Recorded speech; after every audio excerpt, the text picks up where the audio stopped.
Estamos de volta com Rede Notícia, pela tela da TV Horizonte, no Som da América FM, no 107,1, na Cultura M, nos 830 kHz. E agora a gente vai conversar com o marqueteiro político Alberto Lage e com a psicóloga Iracema Rezende. Na pauta, o lançamento desse livro aqui, Cabeça de Candidato, que explora aí os desafios, as estratégias, os dilemas que definem o sucesso ou fracasso de uma candidatura política. Alberto, Iracema, obrigado vocês dois estarem aqui. Alberto voltando já ao Rede Notícia, está ficando quase um sócio aqui já, né?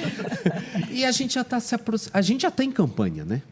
Não a campanha oficial, mas já no período de pré-campanha, onde muita coisa já começa a funcionar e onde essa cabeça desse candidato começa a ser moldada, ou ela muitas das vezes tem vontade própria, Alberto? Olha, agora nós estamos no momento que os candidatos estão começando a enfrentar os próprios dilemas, né? Porque esse é aquele momento de saber quem vai ser candidato. A própria decisão de ser candidato, logo no começo do livro, a gente fala dos processos que levam à decisão de disputar uma eleição e como que os medos e vaidades já influenciam. Está distante da campanha, mas já influenciou o que vai acontecer no ano que vem. E aí, Iracema, como é que é isso daí? Ele falou em medos e vaidades, duas situações completamente distintas, né? Eles acabam, de certa forma, muito moldando a cabeça dele e norteando os pensamentos dessa pessoa que quer entrar na vida pública ou que já está também a alçar outros voos na vida pública? Medo e vaidade são dois fatores que fazem parte do ser humano, né? Então, a gente trabalhando com o candidato o tempo inteiro, ele, nesse momento que ele está começando, passa por muito medo. Como que vai ser a minha campanha? Eu vou ser escolhido um candidato? Não vou? O partido vai me apoiar? Não vai me apoiar? Então, assim, e a vaidade de um pré-candidato, né, que quer ser aquele candidato? E, durante esse período, eu acho que ele vai casando o medo com a vaidade até ele ser realmente escolhido. Mas, ao longo da campanha, o candidato passa por isso também. Enfrenta medos, vaidade. Às vezes a vaidade, ele tem que ter a vaidade porque é uma coisa importante numa campanha, mas a vaidade às vezes também pode atrapalhar um candidato. Isso aí a gente explora no livro também. Que bacana. E, Alberto, nesse livro você conta histórias que você vivenciou, né? Você presenciou e você faz essa análise também, né? Desse mundo, dessa cabeça desses políticos. Como é que funcionou isso? Obviamente você não deve citar o nome dessas pessoas, né? Olha, a Iracema, que eu tenho a honra de dividir esse livro com ela, tem uma carreira mais extensa que a minha e teve a oportunidade de citar nomes em casos raros, de 20 anos atrás. Como os meus casos são mais recentes, todos os nomes foram preservados, mas todos os casos são de campanhas que a gente trabalhou ou acompanhou de alguma forma.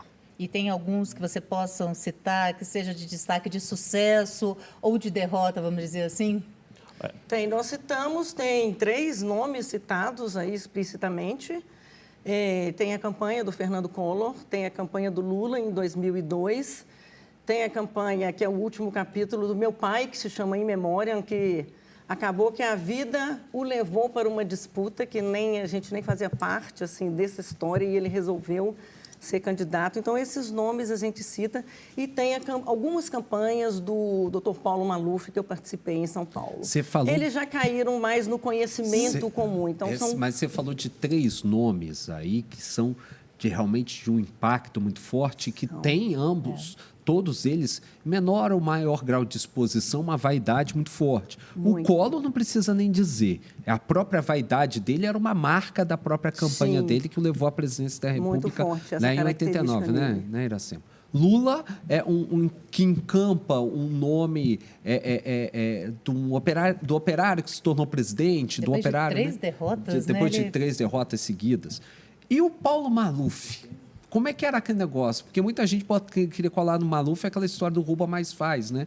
Que era coisa lá do Adhemar de Barros, lá atrás, né? E que no Maluf tentaram colar isso de muita forma muito forte, né? Sim, o Maluf, assim como tem assim, bolsonarista e antibolsonarista, né? O lulismo e o antilulismo, o Maluf, a gente convivia muito com isso.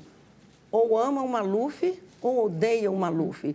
Mas, por incrível que pareça, isso está bem escrito aí no capítulo dele, ele era um candidato que lidava muito bem com isso, ele sabia.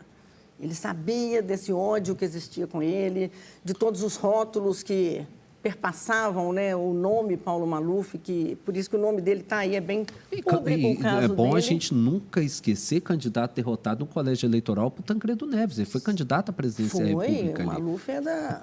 Pelo PDS, né? Exatamente. E você falou de uma coisa muito interessante, que é essa questão de amor e ódio. E vocês percebem o político, né? A cabeça do candidato político, ele tem essa noção de amor e ódio, ele consegue entender isso e assimilar isso de forma saudável, vamos dizer assim? Nem sempre. Acho que a resposta média é que não. E isso é um problema muito sério. Como é que vocês trabalham? Como é você, né? Vocês também, como é que vocês trabalham isso? A resposta sincera, não dá para trabalhar. Num livro como esse, a gente tem a oportunidade de dizer para os candidatos que a gente trabalha com clientes coisas que a gente não pode dizer numa relação contratual.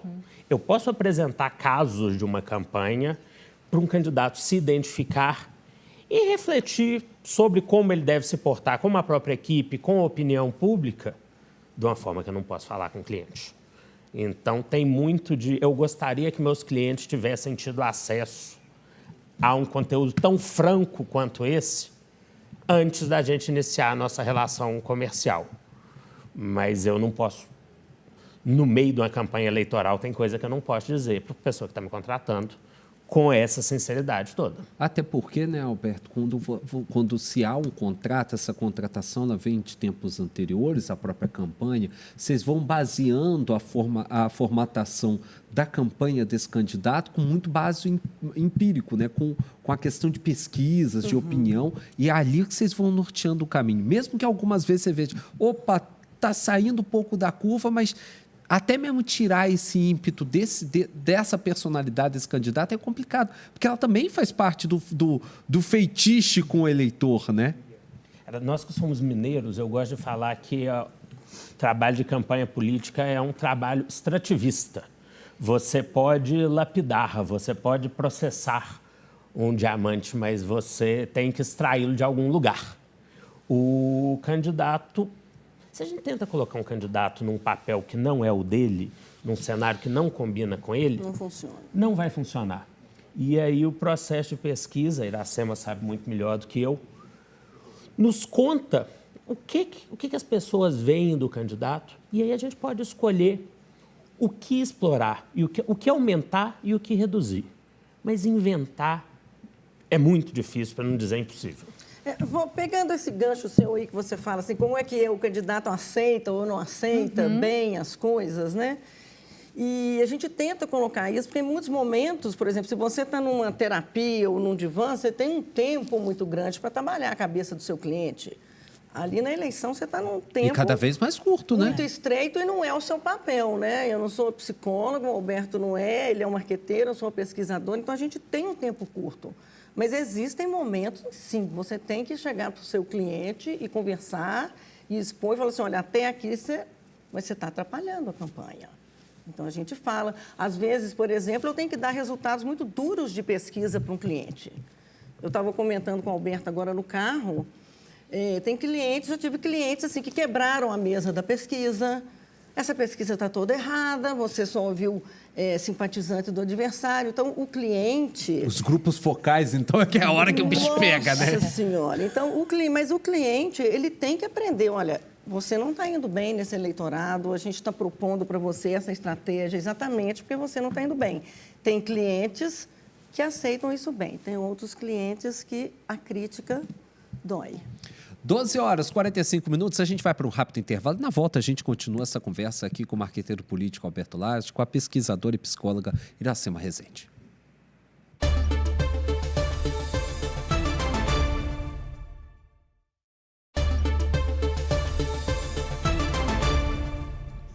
Doze horas 48 minutos, a gente segue de volta aqui no Rede Notícia, conversando com o marqueteiro político Alberto Lage e a psicóloga e também pesquisadora Iracema Rezende. Na pauta, lançamento desse livro aqui, ó, Cabeça de Candidato, que explora os desafios, as estratégias, os dilemas que definem o sucesso ou fracasso de uma candidatura política. E a gente já tem que começar a falar de eleição. A eleição está batendo na porta. É um momento de decisão para o nosso país e que a gente tem que ter cabeça para poder na hora de votar. E aí, Alberto Iracema, nesse mundo de hoje, Brasil, com duas figuras tão fortes, emblemáticas, como é o caso do Lula de um lado e Bolsonaro do outro, amem ou odeiem, são duas figuras emblemáticas da história da política brasileira. Né? Extremos, e não só pela questão dos extremos, pelas paixões que eles movem. Tem espaço para um técnico nessa história, aquele cara que chega e, olha, vamos parar de discutir o Fla-Flu, vamos discutir as soluções do Brasil, Alberto Iracema? Ou esquece essa ideia aí? É muito, muito difícil hoje, num cenário com muitas emoções, tentar propor uma terceira via técnica. Mas a gente teve, por exemplo, em eleições estaduais e municipais, por exemplo, nomes técnicos que ganharam por medo do outro lado. Hoje, esse sentimento elege muita gente. A pessoa pode não ser nem lulista, nem bolsonarista, mas vai disputar contra um lulista ou contra o bolsonarista e acaba pelo medo, pela rejeição do outro lado, vencendo a eleição. Mas o que eu acho mais curioso, por exemplo, o presidente Lula, a Iracema teve a oportunidade de acompanhar eleições que ele disputou, tanto como Lula, operário mais radical, e tanto como Lulinha, paz e amor. O presidente Lula é um que a gente não sabe com qual das figuras ele vem para essa eleição. Qual rótulo, né? Qual será o Lula de 2026? Por falar em 2000, uma pergunta forte. Exatamente. Exatamente. Isso acho que vem de todos os políticos também, né? Sim. Como que eles vão se apresentar. E esse livro vai ser lançado agora, dia 4 de outubro, daqui 2 semanas, faltando um ano para 2026, para as eleições, né, de 2026. A ideia, o objetivo foi justamente isso, na cabeça de candidato, a ajudar o eleitor a entender os próximos candidatos, como é que eles vão se apresentar, a ter essa identificação, essa proximidade com eles? Eu acho que essa missão é muito difícil. Acredito que a ideia do livro é da Iracema, mas se eu puder dizer que foi expor um lado pouco explorado das campanhas, porque a gente tenta muito entender como é que o eleitor se comporta. Só que agora, nesse momento de pré-campanha, quem está fazendo diferença mesmo são os raciocínios pessoais dos candidatos. Eu vou candidatar à reeleição ou vou candidatar a presidente? Eu vou compor com o grupo A ou com o grupo B? E esse é um processo muito importante para a eleição e completamente solitário. E teve gente até que disse, não veio candidato nunca mais, e agora, quando olha numa pesquisa de intenção 11, 12, 13%, opa, não é bem assim, não, acho que dá para rolar, né? Como esse jogo, né? Então, a gente está né? nesse momento aí do jogo, e acho que esse livro, ele cabe muito bem, assim, claro que para os candidatos, e cabe para o eleitor também entender esse jogo, porque tem um jogo político na cabeça do candidato, conforme ele aceita ou não as estratégias, ele foge aqui um pouco de estratégia, ou ele vem com o que os assessores estão falando, ou o que a família está falando, né? Às vezes a gente brinca de ficar grávido de ouvido, né? Fala assim, está tudo certo, aí o candidato, né, fala uma coisa, muda uma estratégia de campanha.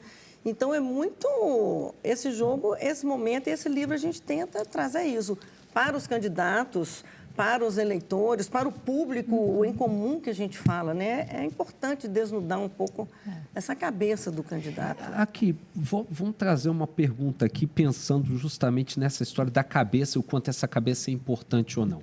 Quando a gente olha Bolsonaro, na eleição que o levou à presidência da República, em 2018, muito se falava do Bolsonaro como anti-establishment, né? Um cara totalmente ponto fora da curva, totalmente antissistema. Muita coisa se falou do Trump também nesse sentido e por aí vai.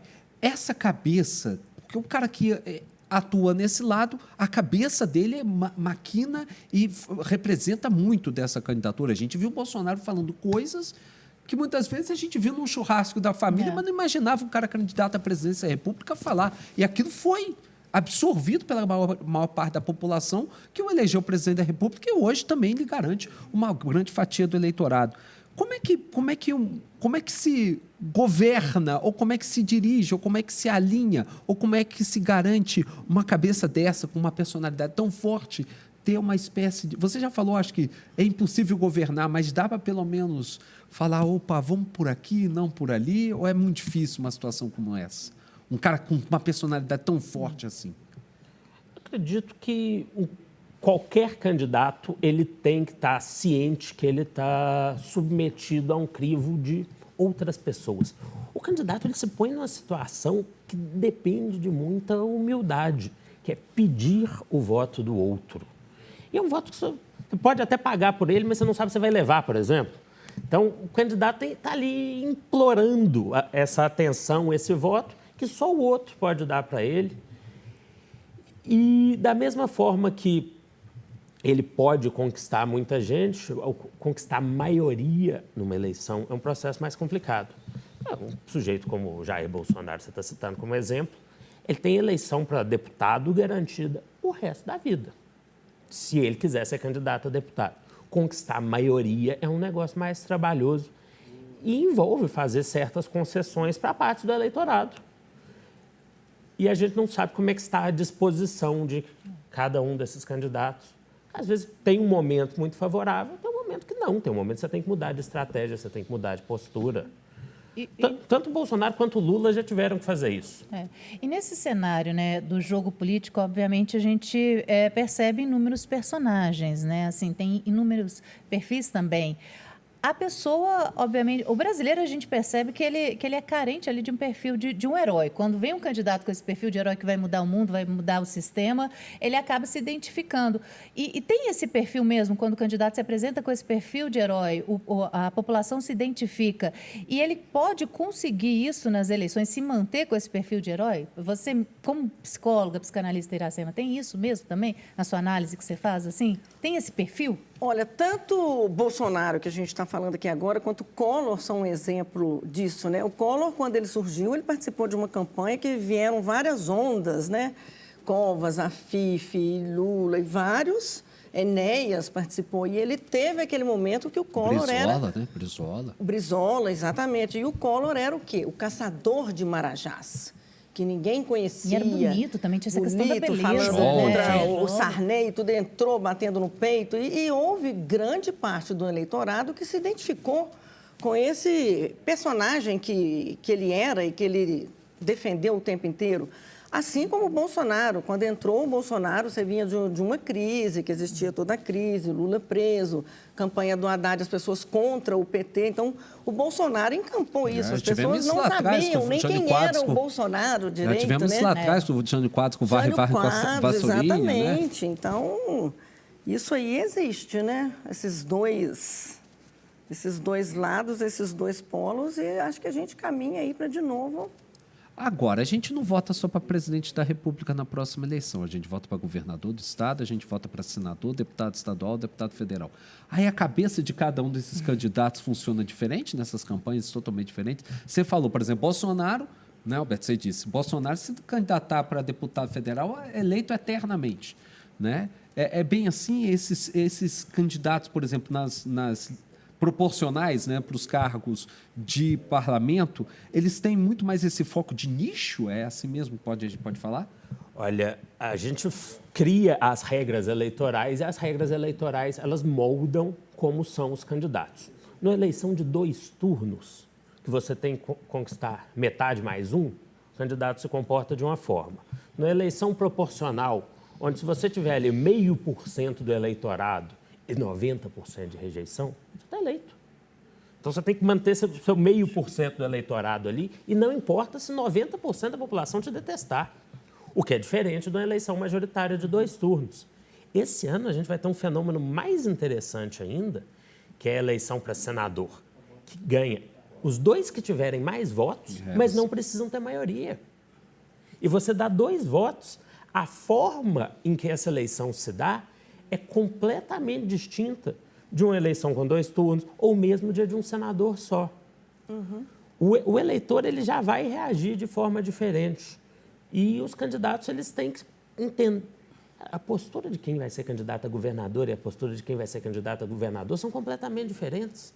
Um candidato a senador ganha uma eleição agora aqui com 30% dos segundos votos Se 30% das pessoas derem um segundo voto para um candidato, ele é senador. Tentar aplicar essa mesma estratégia para uma campanha de governador é impossível. Então, a própria decisão de que cargo disputar, em que cenário vai se dar essa eleição, muda completamente como que a campanha deve se portar. As estratégias são diferentes. Completamente distintas. Completamente distintas. E isso, de certa forma, vai mexendo com as cabeças de agora até essa definição que vai se dar lá em maio, junho do ano que vem, né? Imagina um cenário, um cliente te procura e fala assim, eu quero ser candidato ano que vem. Aqui, não sei. Desculpa, não consigo. Assim, eu não consigo dar a melhor orientação possível, porque eu não sei se, por exemplo, rejeição vai ser um problema. Para quem é candidato a presidente ou governador, rejeição é um problema. Para quem é candidato a senador e deputado, não é.